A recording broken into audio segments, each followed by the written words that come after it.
Boa noite, irmãos. A graça e a paz do Senhor Jesus estejam com todos, amém? Gostaria de convidar os irmãos que estão ainda por chegar para ocupar os locais mais aqui à frente. Boa noite a todos mais uma vez, que a graça e a paz do Senhor Jesus esteja conosco neste momento. Você que está aqui, seja bem-vindo, seja bem-vinda. Você que nos acompanha pelas redes sociais, seja bem-vindo também. Graças a Deus pela tecnologia que hoje nos une.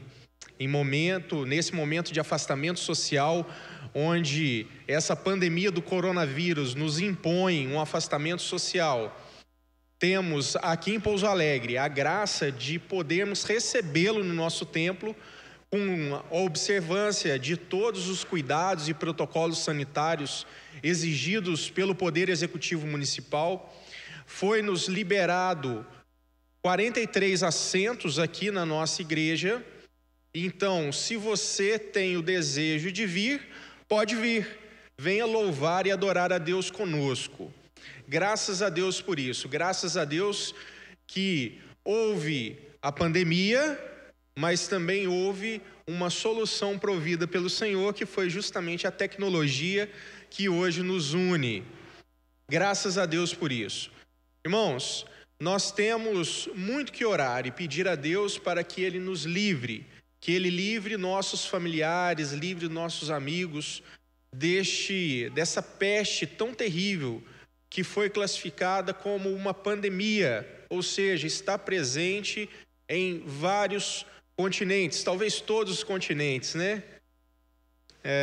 Talvez até mesmo a Antártida já deve ter tido algum caso diagnosticado lá de algum pesquisador, né? Porém, nós devemos manter a nossa fé no Senhor, sabendo que nada escapa do seu controle, nem mesmo uma pandemia. Sabemos que temos que fazer muitas coisas que o Senhor nos ordena. Uma delas é orar pelas autoridades constituídas. Algumas autoridades eu tenho a convicção que foram constituídas para que o juízo de Deus revele sobre a nação, inclusive sobre a nossa nação. E outros momentos devemos orar também pelas autoridades, porque sabemos que todas elas são constituídas por Deus. Nenhuma delas está lá apenas pela vontade popular, vamos dizer assim, né? Pelo voto livre e direto que nós exercitamos aqui no Brasil.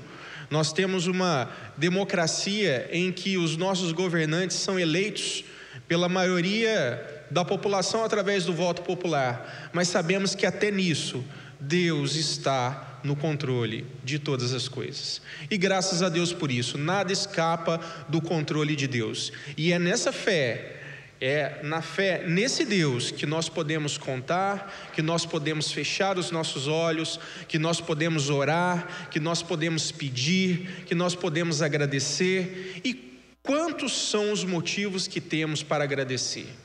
Graças a Deus por isso. Somos muito aventurados, somos bem-aventurados, porque nada nos tem faltado, principalmente a graça de Deus. Glória a Deus por isso. Gostaria nesse momento de orarmos junto com os irmãos em favor de uma família nossa que está enlutada, família do irmão Figueiredo, da irmã Márcia. Irmão Figueiredo perdeu a sua mãe recentemente. A mãe ou o pai? É a mãe mesmo. Quem perdeu o pai, na verdade, foi a irmã Márcia, né? Esposa do irmão Figueiredo. Então, assim, num período muito curto de tempo, né? A família está enlutada, chorando a perda, né? De um ente querido. E quão querido é e que tamanha falta vai fazer o pai do irmão Figueiredo, não é verdade? Porém, eu gostei muito de uma coisa que ele colocou lá no grupo. Ele escreveu assim: Deus recolheu meu pai, minha mãe. Deus recolheu minha mãe. Ou seja, ele sabe que a mãezinha dele está nos braços do Senhor nesse momento, né? Está naquele local onde alguns não, né? A Bíblia chama de seio de Abraão. Está lá com o seio de Abraão, está aguardando a ressurreição para estarmos a eternidade junto com o nosso Criador. Então, meus irmãos, vamos orar nesse momento para iniciarmos o nosso culto, iniciarmos a nossa celebração ao Senhor.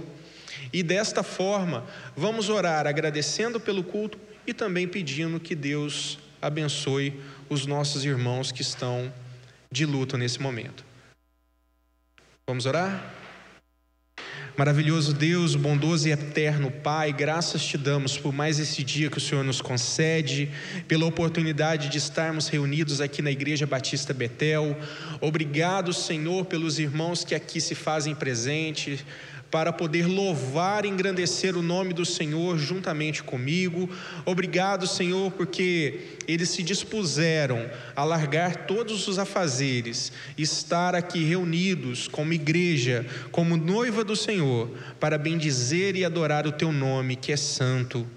Louvado seja o teu nome, Senhor, pela reunião que temos hoje, pela graça, pela vida. Obrigado pela tua misericórdia que nos acompanha. Obrigado, Senhor, porque nada nos tem faltado. Temos que agradecer muito, Senhor, porque mesmo neste momento de pandemia, o Senhor tem nos poupado. Obrigado, Deus, porque o Senhor até aqui tem nos ajudado e nenhum de nossos irmãos foi diagnosticado com Covid-19. Obrigado porque o Senhor tem nos guardado. Obrigado por isso, Senhor. Enquanto o mundo chora e lamenta a perda de entes queridos em razão dessa pandemia, nós temos sido poupados até então. Obrigado, Senhor, por isso.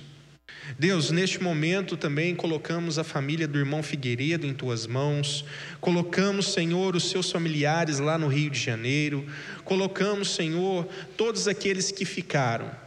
Pedimos que o teu Santo Espírito Consolador possa visitar cada um nesse momento e console o Senhor, console para que eles possam, Senhor, sentir o acalento, o aconchego, o refrigério que só pode vir do Senhor. Em nome de Jesus, abençoe a irmã Márcia de igual forma, que também perdeu o seu pai, Deus, recentemente. Que o seu Santo Espírito Consolador possa fazer a obra naquele local. Em nome de Jesus, Senhor, que o Senhor nos abençoe em todos os momentos desse culto que prestaremos ao Senhor. Que o Senhor esteja neste momento inicial e também com a palavra. Em nome de Jesus, que o nosso coração esteja quebrantado e em sintonia com a Tua palavra, para melhor ouvirmos, entendermos e aplicarmos ela no nosso dia a dia. Senhor, essa é a oração que nós fazemos em nome de Jesus. Amém. Queridos irmãos, convido a todos a abrirem as suas Bíblias no Salmo de número 103. Salmo de número 103, eu vou fazer a leitura na minha versão, que é Almeida Revista e Corrigida. Salmo 103, nós vamos fazer a leitura de todos os versículos. E que maravilhoso é esse Salmo de Davi! Como a gente se identifica com o livro de Salmos? O livro de Salmos é o único livro que foi escrito a Deus.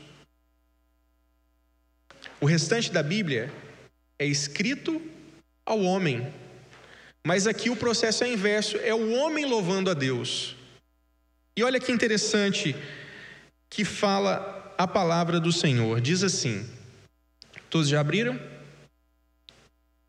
Salmo 103, a partir do versículo 1. Eu vou aguardar, tem algumas pessoas aqui no templo que ainda estão procurando, eu vou aguardar você também que está em casa, para poder fazer a abertura da sua Bíblia. Certamente o irmão Peter está projetando aqui, né? Já está fazendo a projeção. Se você quiser acompanhar aqui, pode acompanhar. Se quiser abrir a sua Bíblia, você pode fazer nesse momento. A palavra do Senhor diz assim: bendize, ó minha alma, ao Senhor, e tudo que há em mim, bendiga o seu santo nome. Bendize, ó minha alma, ao Senhor, e não te esqueças de nenhum de seus benefícios.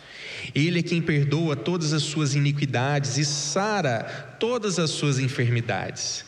Quem redime a sua vida da perdição e te coroa de benignidade e de misericórdia.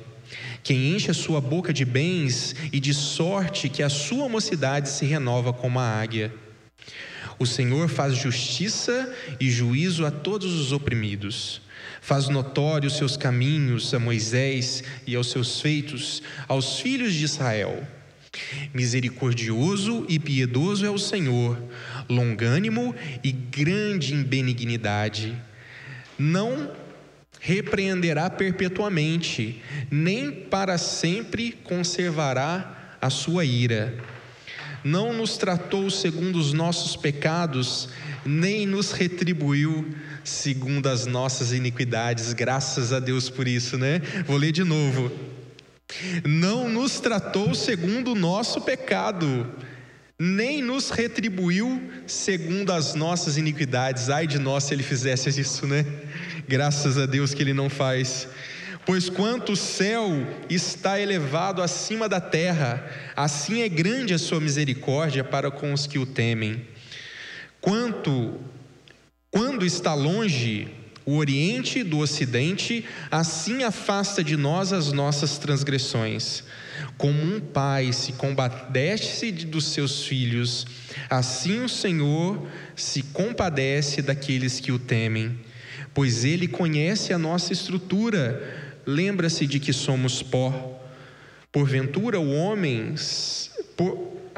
porque o homem não são dias como a erva, como a flor do campo, assim floresce, pois passando por ela o vento, logo se vai, e o seu lugar não conhece mais.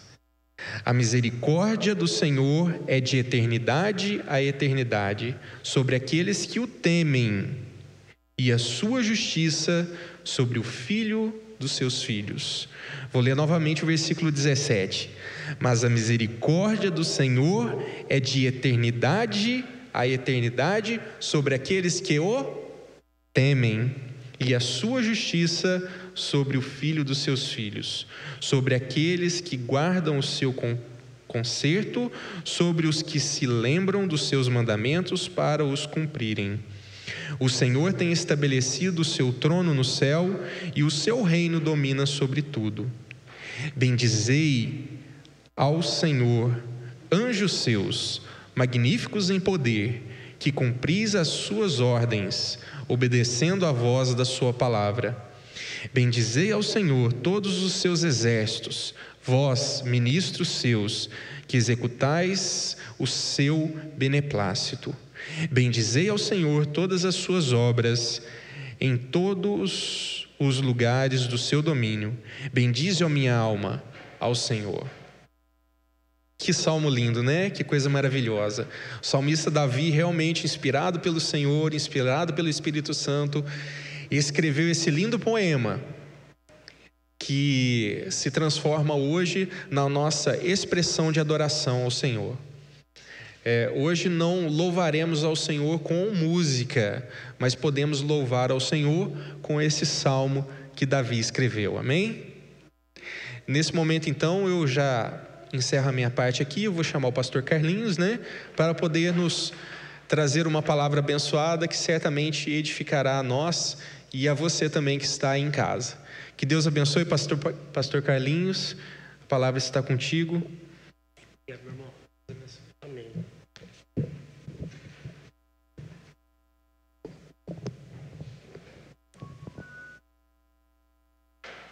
Boa noite, igreja. Graça e paz. É uma alegria podermos estar na casa do Senhor e meditar nesse salmo que foi lido, porque nós poderíamos até utilizá-lo como pano de fundo daquilo que o Senhor tem colocado no nosso coração para compartilhar com os irmãos esta noite. O tema da mensagem: a vida eterna ensinada em família.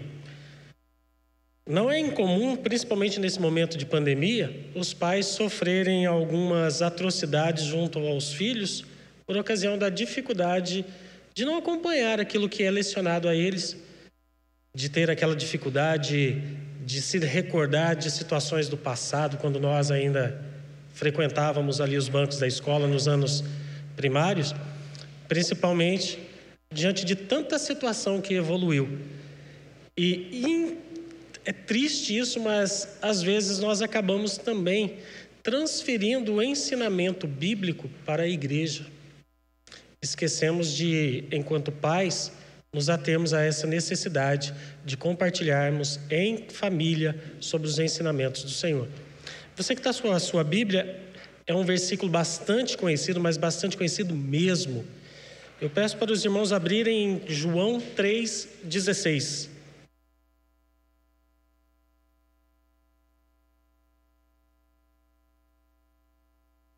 O Evangelho escrito por João, capítulo 3, versículo 16.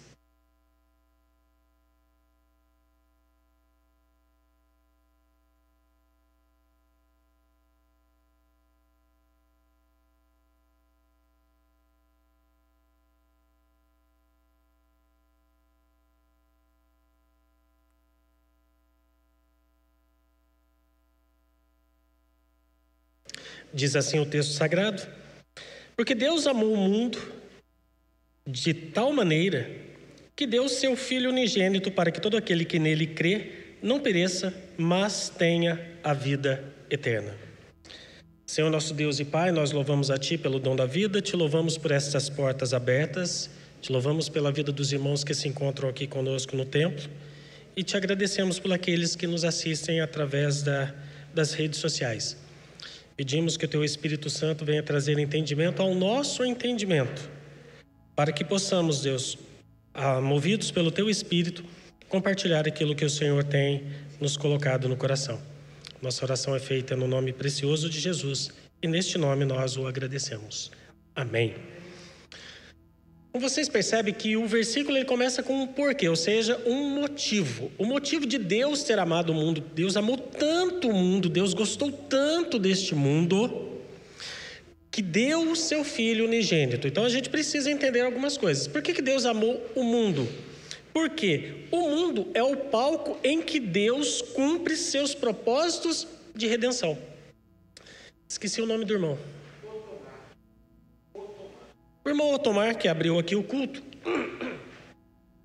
ele orou pelas autoridades, mencionando que as autoridades, ainda que através do voto, sejam eleitas pelas pessoas, mas as autoridades estão lá porque Deus as colocou. Então, é onde Deus, sabe, é o palco onde o Senhor coloca os seus propósitos de redenção. Então, por isso que Deus ama o mundo, até mesmo porque a criação do mundo é obra de Deus. Aí, claro, em outro lugar a Bíblia diz que o mundo jaz no maligno e o mal está aí, nós vemos isso claramente. Da mesma forma como Deus nos ama porque somos criação dele e não nos imputa pecado por conta da misericórdia dele, conforme foi lido no Salmo 103, escrito aí por Davi, é por isso, é esse o motivo que Deus ainda insiste na redenção do ser humano. Então nós vamos ver hoje que é umas coisas muito interessantes. E aí qual que é uma finalidade? Porque tem um objetivo. Deus amou o mundo de tal maneira, o amor de Deus foi tão grande pelo mundo, a fim de que, a finalidade de que todo aquele que creia em Jesus Cristo não pereça, mas tenha a vida eterna. E é sobre a vida eterna que nós vamos conversar hoje. Nós temos o privilégio de gozarmos esta vida eterna hoje. Não estou querendo dizer que os irmãos irão partir, serão recolhidos, não é isso. Ainda que, neste momento que nós estamos vivendo, nós temos essa oportunidade de vivermos a vida eterna. E nós vamos entender como que se dá esse experimentar da vida eterna enquanto o Senhor não nos recolhe. Então, primeira coisa para que a gente entender, eu vou pedir para o irmão Peter projetar Romanos, capítulo 5, nós vamos ler do versículo 8 até o versículo 11. Então, Romanos, capítulo 5, versículo 8 até 11. Diz assim o texto. Mas Deus prova o seu amor para conosco pelo fato de ter Cristo morrido por nós, sendo nós ainda pecadores. Logo, muito mais agora, sendo justificados pelo seu sangue, seremos por ele salvos da ira. Porque se nós, quando inimigos, fomos reconciliados com Deus mediante a morte de seu Filho, muito mais, estando já reconciliados, seremos salvos pela sua vida. E não apenas isto, mas também nos gloriamos em Deus por nosso Senhor Jesus Cristo, por intermédio de quem recebemos agora a reconciliação. Então nós somos reconciliados com Deus por intermédio de Jesus Cristo. Eu trouxe esses 3 versículos para que nós pudéssemos analisar e entender qual é a finalidade de Jesus nas nossas vidas. Eu conversava outro dia com uma colega e a dificuldade contemporânea de aceitarmos a Jesus como Senhor e Rei dos Reis se dá pelo fato de que, principalmente no Brasil, na nossa contemporaneidade, ou seja, nos nossos dias atuais, nós não sabemos o que é um rei. Um rei humano, um homem. Nossa, ali está o rei, eu preciso prestar reverência a ele. Nós não sabemos o que é um senhorio de um homem sobre as nossas vidas. Semelhantemente ao que aconteceu de uma forma triste, mas eu trago aqui na questão didática, sobre a escravidão, onde tinha o senhor feudal e aquele senhor feudal ele mandava sobre os escravos. Então essa diferença, essa dificuldade de nós não termos alguém que mande em nós, vamos dizer assim, e que nós somos obrigados a prestar a adoração para essa pessoa, então leva essa dificuldade da gente entender o senhorio de Cristo e o reinado de Jesus sobre as nossas vidas. Então aí se faz necessário o quê? A gente ler versículos bíblicos que possam, através do Espírito Santo que interage com o meu espírito, trazer esse entendimento. Não, Jesus morreu por mim. Não existe maior amor que este de alguém dar a sua vida em meu lugar. Estávamos condenados, estávamos fadados ao fracasso, à apartação eterna de Deus, mas pela sua misericórdia, Ele nos amou. Então nós éramos pecadores, continuamos sendo pecadores, mas pecadores redimidos. Entendendo que eu peco, me arrependo e peço perdão ao Senhor, mas não peco deliberadamente, conforme nós temos estudado aí aos domingos de manhã na escola dominical. Eu não posso usar de forma alguma o pretexto de que Cristo me perdoa para cometer pecados. E aí a gente estaria caminhando em sentido contrário àquilo que a Bíblia nos ensina. De acordo com aqui Romanos 5 que nós lemos, nós éramos inimigos de Deus. Se antes éramos inimigos de Deus, podemos dizer então que com o advento de Jesus Cristo, aceitando Jesus como Senhor e Salvador, nós passamos a ser amigos de Deus. Percebe como é que aí a situação já muda de posicionamento? Então antes éramos inimigos, porque estávamos longe, não conhecíamos o Senhor. Por intermédio de Jesus, nós conseguimos ter esse entendimento e hoje sabemos que somos amigos de Deus. Nós somos também, através do sangue precioso de Cristo, justificados. Em outro lugar, a Bíblia vai dizer que nós não fomos comprados por ouro ou prata, mas pelo sangue precioso de Jesus Cristo. Ou seja, algo que não tem preço, que foge, inclusive, à nossa compreensão humana. E a nossa compreensão humana, ela é muito limitada. Eu me lembro de uma vez, de uma reportagem que saiu na televisão, onde determinadas pessoas, não vamos citar aqui o caso, porque não vem ao caso, de que eles haviam defraudado determinado estado em 100 milhões de reais. E a gente fica, nossa, 100 milhões, mas palpável, o que significa 100 milhões de reais? Aí se nós transformarmos que 100 milhões de reais equivalem a 200 casas de 500 mil reais, e que uma casa de 500 mil reais aqui na nossa localidade é tida como um bairro não tão ruim, aí a gente consegue entender que daria para a gente mais de 6 meses dormir em uma casa diferente. Aí a gente consegue ter uma noção do que significaria 100 milhões de reais. Claro que estes 100 milhões de reais sequer chegam próximo ao preço de sangue pago por Cristo na cruz. É só para a gente, ter um pouquinho mais dessa noção, desse entendimento. E isto precisa ser conversado onde? Em casa. Em família que a gente precisa conversar essas situações. Eu me lembro quando eu estava fazendo a minha dissertação, pastor Isaías, a minha filha chegou para mim, na época ela devia ter uns 10 anos de idade. Ô pai, por que todas as coisas de Deus são do sexo masculino? E aí você precisa entender a pergunta para depois responder. Eu não entendi, Ana, me explique melhor. É simples. O Pai, o Filho, o Espírito, o céu, o pecado, o diabo, o inferno. Eu falei, meu Deus, o que eu estou criando dentro de casa? E aí virei para ela e falei, olha, Ana, porque naquele primeiro momento a sociedade que se vivia era uma sociedade patriarcal e o homem era mais importante que a mulher. Hoje os dois são iguais. Ela, que bom, pai, obrigado. Não, eu que agradeço de você ter se satisfazido com essa resposta simplória. Porque poderia vir muitos outros questionamentos que, porventura, eu não saberia dar as respostas, né, Raquel? Mas, enfim, é para vocês verem como que o ambiente de casa tem que ser um ambiente onde nós consigamos ensinar. E aqui nós estamos mostrando a importância de Jesus. Jesus é o centro vital da nossa crença, da nossa fé. E, diante disto, nós voltamos agora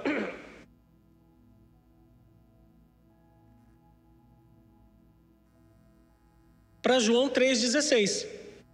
Então, amou, diz o verbo, Deus amou. Amar precisa ser ação, atitude.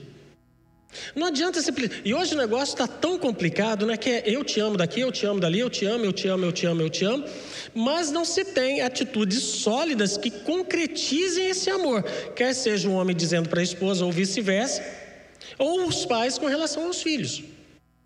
Então nós estamos meio que perdendo isso. Então o amor passa a ser apenas de boca, a verbalização do amor, mas nós deixamos de demonstrar. Então aqui neste versículo Deus já está mostrando, olha, a prova de amor existe. Eu dei meu filho unigênito, era o único que Deus tinha, para que todo aquele que creia nele não pereça, mas tenha a vida eterna. Então a finalidade é salvar aquele que crê. Aí aqui já tem a questão do livre-arbítrio, nós não vamos entrar nesse detalhe. Ou seja, a pessoa quis, ela está tendo esse acesso. Não adianta depois ela falar, eu não sabia, ninguém me falou. Até mesmo porque hoje com as redes sociais, o evangelho está sendo pregado onde normalmente o missionário, pessoa física, não conseguiria chegar, quem dirá o pastor. Então hoje nós temos esse acesso através das redes sociais. Então, a finalidade é o quê? Salvar o homem. Por quê? Porque a partir do momento que nós deixamos de ter uma vida ruim, passamos a ter a vida eterna, então é nesse sentido de salvação do homem. Mas é aí que vem o negócio. O que é vida eterna? Porque quando nós falamos de vida eterna, a gente, é uma vida que não se acaba. Sim, mas o que é vida eterna? E a própria Bíblia nos responde o que é vida eterna nas próprias palavras de Jesus Cristo. Então não é que a gente vai ter que buscar em livros de teologia, onde pessoas com mais conhecimentos que nós, elas escrevem, e aquilo muitas vezes embasam o entendimento através de pesquisas, através da arqueologia. Não, é a própria Bíblia se autoexplicando. E a resposta está, irmão Peter, por gentileza, João capítulo 17, versículo 1 a 3. Lá está a resposta do que é vida eterna. João 17, 1 ao 3. Vamos lá. Tendo Jesus falado estas coisas, levantou os olhos ao céu e disse: Pai, é chegada a hora. Glorifica teu filho para que o filho te glorifique a ti. Assim como lhe conferiste autoridade sobre toda a carne, a fim de que ele conceda a vida eterna a todos os que lhe deste. E a vida eterna é esta, que te conheçam a ti, o único Deus verdadeiro, e a Jesus Cristo, a quem enviaste. Então, vida eterna é o quê? É conhecer a Deus. E não dá para conhecer Deus, entre aspas, depois da morte. A gente tem que conhecer Deus enquanto nós estamos vivos.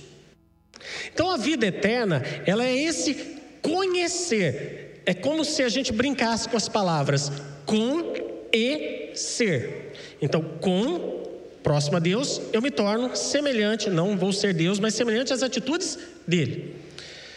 Para alguns irmãos aqui que me conhecem, sabem um pouquinho da história, outros que não conhecem, eu vou contar para vocês. E aqueles que já conhecem, peço um pouquinho de paciência para, pela segunda vez talvez, lembrar. Eu e Sônia, nós somos casados há 25 anos, sendo 5 de namoros. Ou seja, eu tenho 3 décadas junto com a Sônia. E eu costumo dizer, pastor, que aquela mulher, ela não tem uma vaga no céu. Ela tem um estacionamento lá. Porque me aturar não é fácil. Então, são 3 décadas.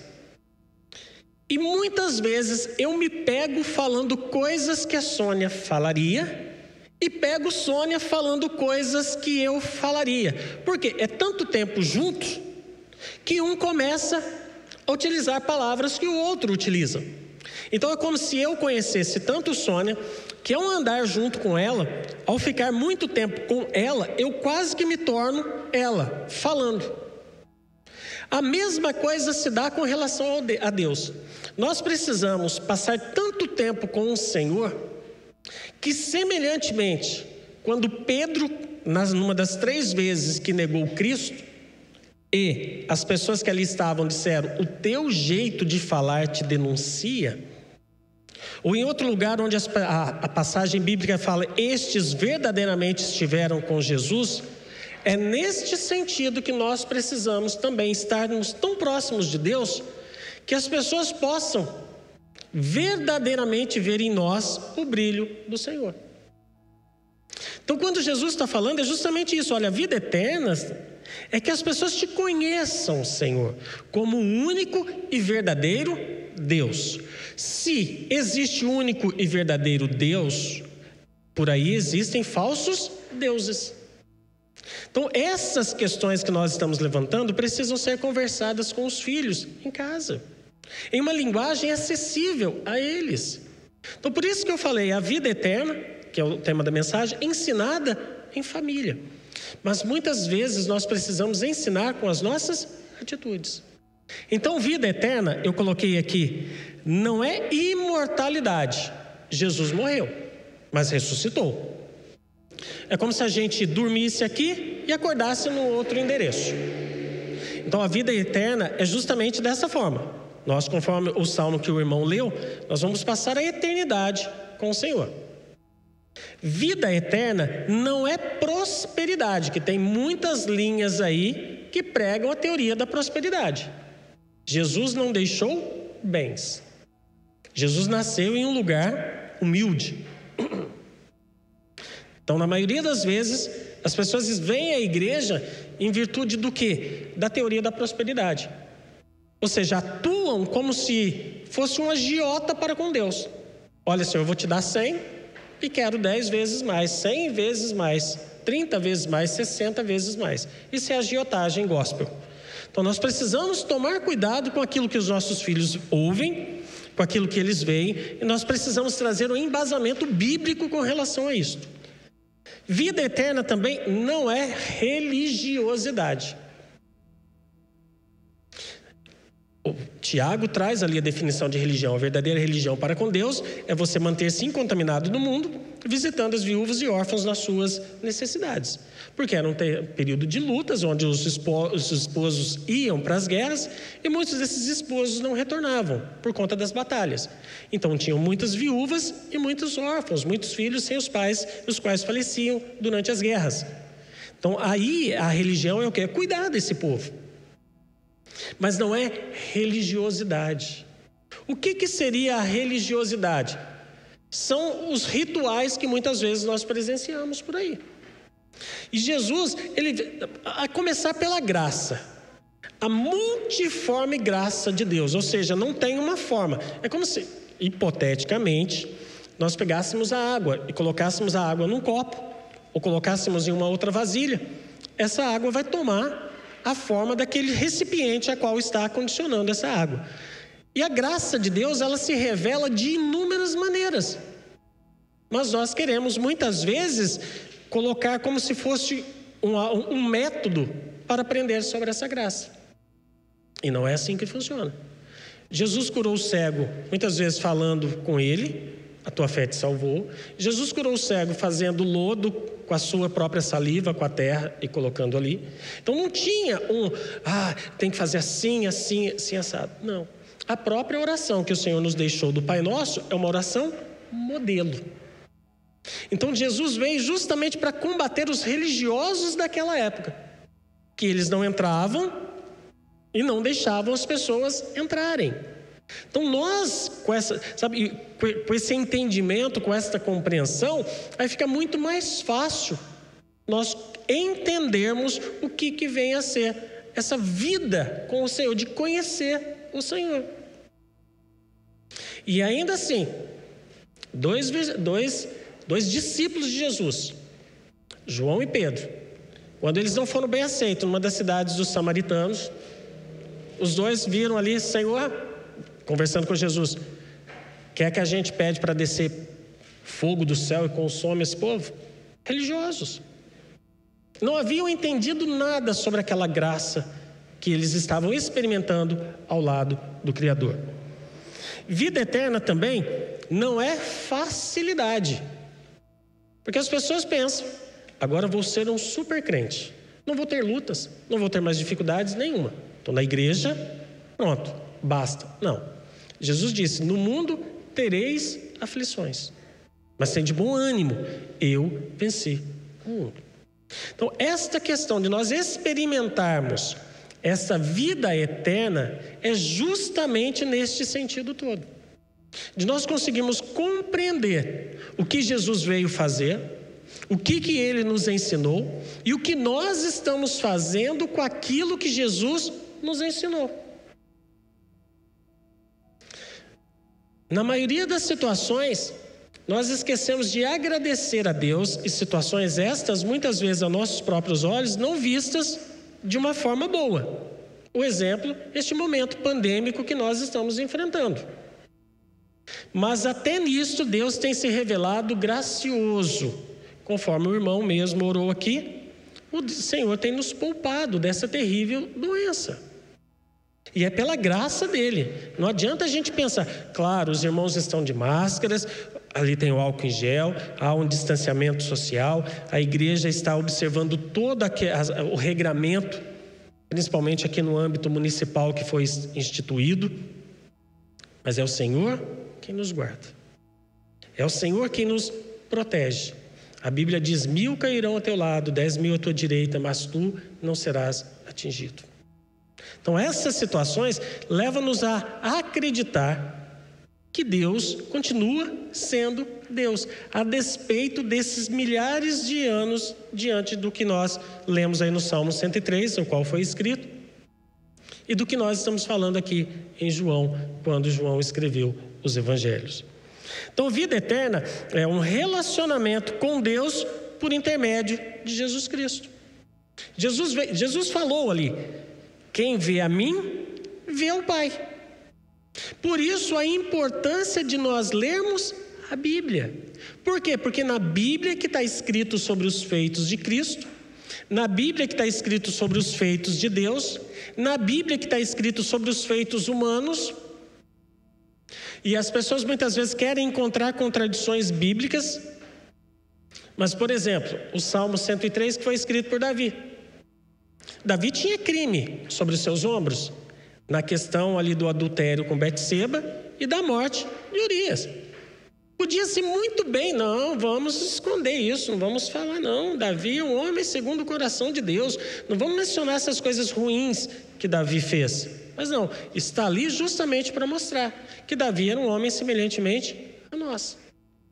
Então esta questão, nós precisamos ler a Bíblia, por isso que eu enfatizo muito dentro do ambiente doméstico, é porque aqui, se tiver uma dúvida, o irmão não vai levantar a mão para perguntar. Ele vai com essa dúvida para casa. Na casa, quando se conversa, quando se tem alguma dúvida, você pode pesquisar, você pode consultar. Os filhos têm mais liberdade para perguntar para o pai: olha, pai, como é que funciona isso? Que jeito que acontece dessa maneira? Por que é assim? Por que a Bíblia está falando isso?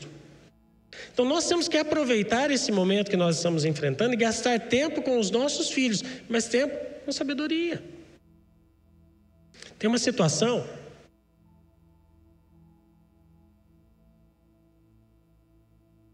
que foi lá, é triste o exemplo, mas a gente tem que lembrar. O famoso 7-1 da Alemanha sobre o Brasil. Quanto tempo já tem isso? E eu me recordo que, assistindo o jogo, a Sônia mandou uma mensagem para o nosso filho, Thales, que estava assistindo na casa de uns irmãos. E ela escreveu assim: ué, Thales, está parecendo você e teu pai jogando videogame. E ele respondeu: verdade, mas no final o pai sempre marca um gol. Eu não entendi isso, sabe, pastor? Que comparação mais esdrúxula com relação a mim. E eu aqui senti vergonha aquele dia. certo? Mas por que isso?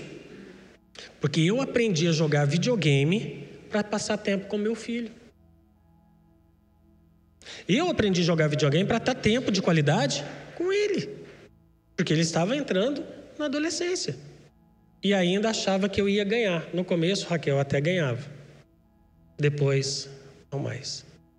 E aí precisou a Sônia intervir, porque eu ficava bravo, pastor, de eu perder o jogo para o meu filho. Onde está o poder paternal? Você está desobedecendo seu pai, está afrontando ao seu pai. E aí a Sônia falou, você trabalha o dia todo? Eu falei, trabalho. Ele trabalha o dia todo? Eu falei, não. Quem vai ganhar? Entendi, Sônia, obrigado. Aquilo foi um fardo que saiu do meu peso, dos meus ombros, sabe? Mas é para mostrar para os irmãos essa questão de nós desenvolvermos tempo de qualidade dentro das nossas casas. Estou vendo a irmã acalentando o menininho aí. Ele vai crescer, irmã. Ele vai crescer. E aí? Como é que vai ser? Percebem? Então, essa vida eterna, esse conhecer de Deus, esse demonstrar do Senhor, os feitos de Jesus, precisam ser passados para os nossos filhos. A Bíblia fala para a gente falar com eles, sentado, em pé, caminhando, demonstrando para eles os feitos do Senhor. Porque hoje é uma concorrência muito desleal para com essas crianças. Onde seus filhos ouvem falar de Deus? Salvo quando eles vêm à igreja. E onde seus filhos não ouvem falar de Deus? Pelo contrário, falam-se de outras situações para poder silenciar o falar de Deus. Nas escolas não pode-se mais falar sobre determinada fé especificamente. Então é isso que nós precisamos analisar e compreender. O que nós estamos fazendo com os nossos filhos dentro das nossas casas? O que nós estamos ministrando a eles? Então por isso a importância de nós aprendermos para replicar, para repassar a essas crianças, a geração que está vindo. Porque a gente fala, essas crianças são o futuro da igreja. Não, eles já são presente da igreja. São presentes, eles estão aí, eles não vão nascer ainda. Já nasceram, então eles estão aqui, eles são o presente da igreja. Eles têm condições de evangelizar na linguagem deles, de agradecer na linguagem deles. Então a vida eterna com Deus, ela começa aqui, conhecendo o Senhor. Este é o ponto que nós precisamos analisar. Não simplesmente, igual, né, a Bíblia mesmo diz, nas palavras de Jó, antes eu te conhecia de ouvir dizer, mas agora os meus olhos contemplam a tua face. Então nós não podemos, semelhantemente, vai chegar um dia que o Deus de Abraão, de Jacó, o Deus de Isaac, não, esse Deus de Jacó, de Abraão, de Isaac, é o mesmo Deus, só que agora no meu entendimento, de pai, um relacionamento de filho. Então as pessoas não podem falar, o Deus de fulano, o Deus de ciclano. Não, é o Deus que nós conhecemos por intermédio de Jesus Cristo. E ainda, a vida eterna é uma vida então que se inicia em Cristo e não tem mais fim. E prosseguir em conhecer ao Senhor dia após dia. Sabe, eu me lembro assim que hoje as coisas estão até mais tranquilas, não por conta da pandemia, mas da situação de se encontrar vagas para estacionamento no centro. Mas era uma coisa de doido sair com a Sônia. Vinha para o centro e falava, Senhor, o Senhor sabe onde eu vou e onde que eu preciso de uma vaga. Estava passando assim, quando veio era alarme ligando, era seta de carro ligando. Eu falei, não é possível, filho, você deve ter um contrato com os anjos aí que põe esse povo para sair, para você parar. Porque a intimidade dela com Deus é tão grande que ela pedia a vaga e o Senhor promovia. E se vocês pararem para pensar, e eu acredito que vocês conhecem irmãos recém-convertidos, o que ele pede, Deus propicia. É uma coisa de doido.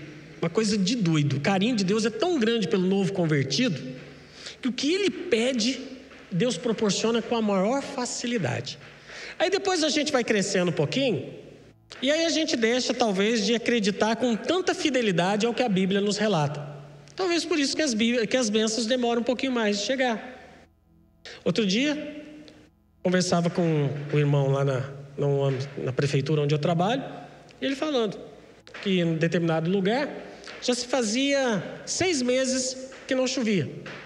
E aí fizeram um culto de oração para que Deus tivesse misericórdia e enviasse chuva. E foi uma menininha para a igreja levando uma sombrinha. E aí o pessoal, ué filho, você está doida? Por que você está trazendo sombrinha? Ou a gente não vai orar para chover?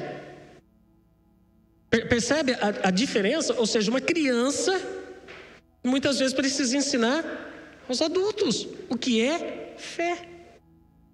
Mas por quê? Porque ainda está ali naquela questão do primeiro amor, está ali em conhecer o Senhor, saber que Deus, Ele faz infinitamente mais do que pedimos ou pensamos. Os planos deles estão muito maiores do que os nossos planos. Os caminhos deles são elevados diante dos nossos caminhos.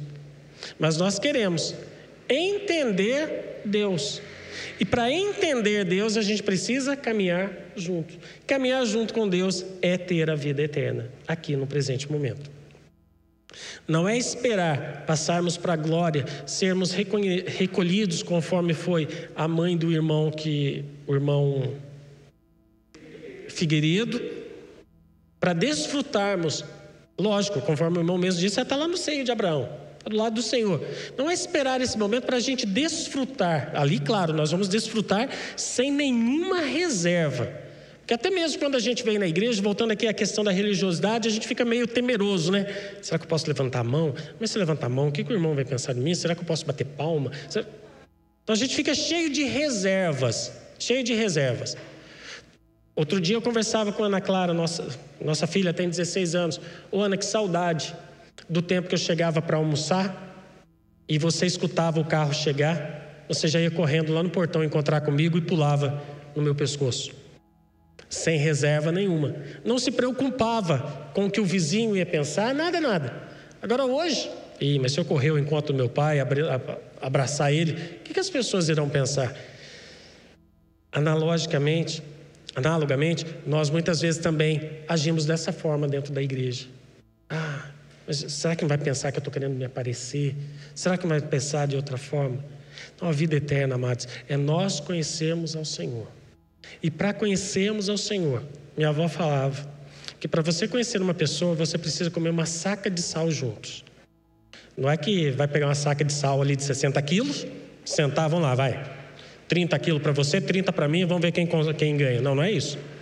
É que o sal é uma pitadinha. Então, para se consumir 60 quilos de sal, lá em casa não tem nem noção de que quantidade de sal que se consome por mês. Mas se a gente analisar que em uma residência se consuma aí 1 quilo de sal, são 60 meses. Ou seja, pelo menos 5 anos para poder consumir uma saca de sal. Então, para conhecer as pessoas demanda tempo. Para conhecer o Senhor também demanda tempo.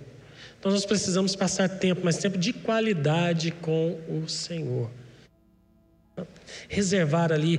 Tem gente que é mais produtivo na parte da manhã, tem gente que é mais produtivo na parte da tarde, tem gente que é mais produtiva à noite, não tem problema. Mas separar um tempinho para poder apresentar esse Deus maravilhoso que nós estamos conversando aqui aos seus filhos.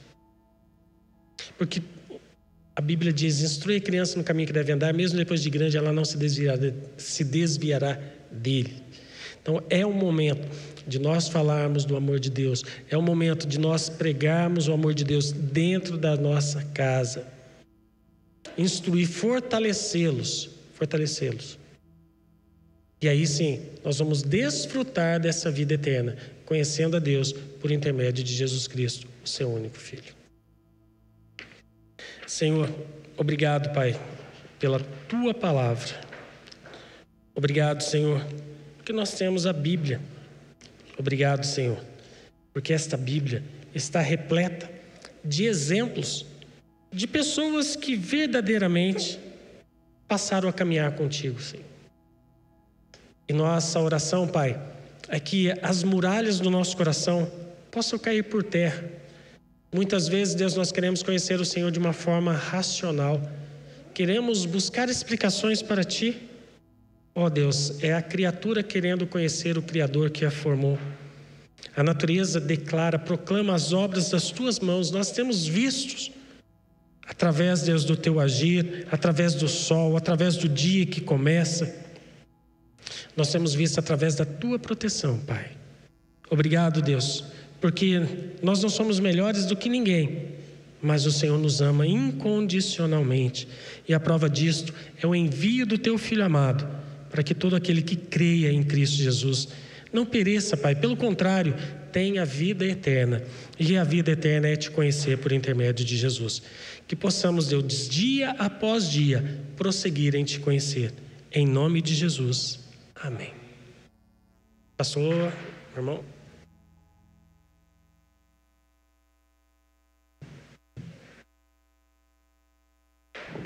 Graças a Deus por essa palavra abençoada. Nós que somos pais, uma grande responsabilidade para nós, né? Criar os nossos filhos no caminho. Criar os nossos filhos no caminho. Enquanto o pastor estava pregando, né? Eu estava me lembrando a respeito da igreja de Bereia. Igreja de Bereia que não teve carta de Paulo aos bereanos, né? E foi uma igreja que, salvo engano, foi instituída por Paulo, sim. E aí os crentes de lá, quando estavam recebendo a mensagem, eles iam na Bíblia deles, né? E conferia se era daquela forma mesmo. Os nossos filhos são grandes flechas nas mãos de Deus. A gente tem o dever de ensiná-los. E eu fiquei pensando e me lembrei de uma aula que eu tive com um professor doutor, uma aula de metodologia da pesquisa científica. E, para ser sincero, eu entendi muito pouco o que ele falava, porque uma pessoa com doutorado, fazendo o seu pós-doutorado, é uma pessoa que está muito acima da média e talvez ele não conseguiu chegar ao nível de simplicidade que a gente tem que ter com uma criança, quanto mais alguém que está fazendo, né, por analogia, uma pós-graduação lato sensu. Não é nem uma stricto sensu, que seria um mestrado ou doutorado. Então, assim, ele citou um exemplo de erros metodológicos na pesquisa científica. Os nossos filhos, como eu disse, sendo flechas, nós temos que ensiná-lo da melhor forma. Nós temos que praticar o bereanismo com eles. O pastor fala aqui, não é porque é o pastor que está falando que tem que ser a verdade absoluta. A única verdade absoluta, ela passa por um filtro que se chama Bíblia. A palavra de Deus é a Bíblia. E a gente aprende em teologia, né, que existe um quadrilátero, assim como o direito tem as suas fontes, sendo o direito romano a principal fonte, que é a lei, a Bíblia também, aliás, a palavra de Deus também tem a sua fonte, que é a Bíblia. Entretanto, existem outras fontes da teologia, né? Existem outras fontes. A tradição é uma fonte, a razão é uma fonte, a observância da natureza e da obra criada por Deus é uma fonte de teologia, porém todas elas, até mesmo a tradição, né? Eu não sei se eu falei da tradição. A tradição também é uma fonte de teologia, mas todas elas têm que passar por um filtro que é a Bíblia. Se está na palavra de Deus, eu aceito. Se não está na palavra de Deus, eu rejeito. E nós temos que ensinar isso aos nossos filhos. Não é tudo que se fala que eu tenho que acreditar, incluindo questões relacionadas à palavra de Deus. O fiel da balança é a palavra de Deus. Como eles vão conseguir discernir as demais fontes de teologia se eu não tenho a principal delas? Se eu não tenho aquele fiel da balança, ou se eu não tenho aquele peso que é o peso verdadeiro. Fiel da balança tem a ver com o peso de 1 quilo, né? Ou na unidade lá que eu não me lembro agora. 1 quilo daquela balança é 1 quilo de verdade. um quilo correto, não é uma balança mentirosa. Como que o nosso filho vai ter esse discernimento se ele não tem o fiel da balança? Que nós então aproveitemos essa oportunidade que o Senhor nos ensina, né? Mais uma vez com paciência, que nós tenhamos o discernimento de ouvir, entender e praticar a palavra de Deus. Chegando lá em casa, né, pelo menos, né? Vou chegar lá com Davi, Davi, é desse jeito. A Melissa ainda tem 2 anos, é capaz de não aprender muita coisa não, mas vou falar também com ela. Que Deus abençoe, pastor, muito obrigado pela palavra. Irmãos, chegamos então ao final dessa nossa reunião, estamos despedidos em nome de Jesus e que você esteja presente aqui na nossa próxima programação, que será domingo de manhã. Temos aqui Escola Bíblica às 9 horas da manhã. Estamos estudando a Carta Universal de Pedro. Venha, traga a sua família, vai ser uma bênção. A única restrição que nós ainda temos aqui na nossa igreja é com relação à idade dos participantes, né? Pessoas acima de 60 anos, de acordo com o poder público municipal, devem permanecer em suas residências. E também as crianças, estamos falando de criancinhas, não pré-adolescentes e adolescentes. Então, se você não está nesse grupo de crianças e idosos acima de 60 anos de idade, venha, traga a sua família, que vai ser uma bênção. Que Deus abençoe você que está em casa, os irmãos que estão aqui na igreja, que a graça do Senhor Jesus esteja conosco hoje e sempre, amém?